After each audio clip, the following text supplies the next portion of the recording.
स्वागत आपका। तो बताइए, आप तो विचार परिवार से ताल्लुक रखते हैं थोड़ा बहुत, तो ये बीजेपी में संगठन में जो ये फेरबदल हो रहा है, ये किस उद्देश्य से हो रहा है? देखिए, बीजेपी अपने संगठन में अगर फेरबदल कर रही है तो एक प्रकृति का नियम है, तो हर जगह फेरबदल होता रहता है। अब संघर्ष शक्ति कलयुग है, कहा जाता है कि संगठन में ही कलयुग में शक्ति है।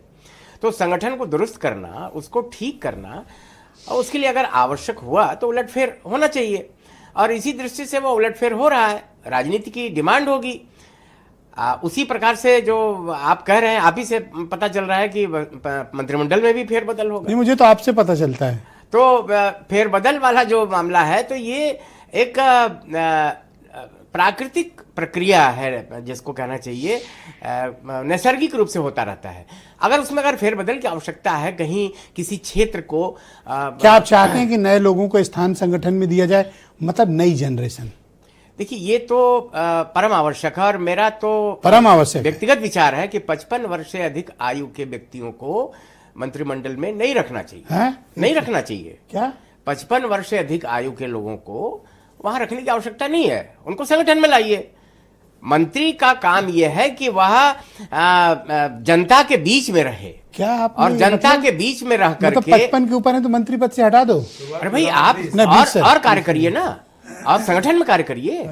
संगठन में होना चाहिए आपको। इसका मतलब कि गणासा कोई बड़ा तैयार हो रहा है आज बैठ करके। आप रत्नाकर सिंह, जब तक गणासा बहुत तगड़ा तैयार है, क्षेत्र में जाएंगे, जब क्षेत्र में जाएंगे नहीं, मैंने एक विचार रखा।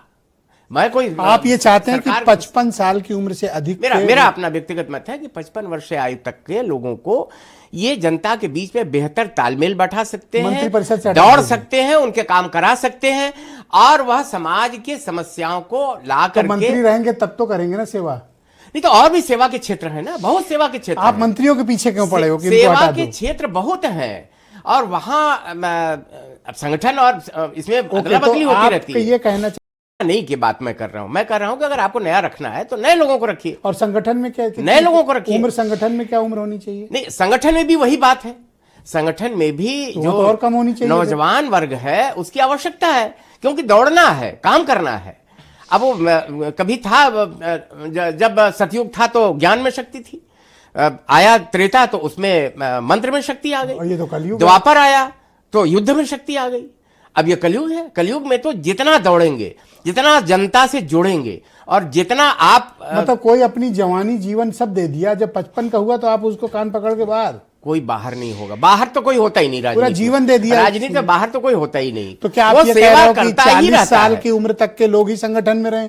आपके फार्मूले के हिसाब तो 40 रखा मैंने कि नौजवान लोगों को महत्व देना चाहिए, नए लोगों को सामने आना चाहिए, और इन लोगों से काम लेकर के जनता के बीच में जाकर के उनकी आवाज बनना चाहिए। संगठन के लिए कोई कट ऑफ मार्क है कि 40 साल 45? नहीं, वो संगठन तो भाजपा की भी, और संगठन ये भी संगठन है, और सरकार में भी संगठन है, दोनों संगठन है। तो दोनों जगह 55 रखें कि इधर कम करें कुछ? अब देखिए, ये तो एक हमने राय रखी। आप राय ही देते हो। तो लेना है मुख्यमंत्री को, ये निर्णय लेना है भाजपा के अध्यक्ष को कि किसको आगे बढ़ाना है। आप चाहते हो कि नौजवान पीढ़ी आगे? नौजवान पीढ़ी आए। मेरा कहने का मतलब ये है कि नौजवान पीढ़ी। तो सारे महामंत्री, मंत्री संगठन के इंपॉर्टेंट जगहों पर नौजवानों को बिठा दिया जाए, जहां आवश्यकता समझे वहां बैठाएं।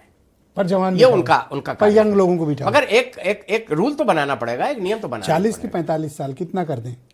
नहीं, हमने तो ये आपको बता दिया कि हमारे संगठन की बात करिएगा तो हमारे यहाँ तो 40 वर्ष तक जो है मेन संगठन में रहते हैं, बाकी फिर सेवा क्षेत्र में, संपर्क क्षेत्र में, प्रचार क्षेत्र में चले जाते हैं। तो इनका कट ऑफ है, मार्क है कि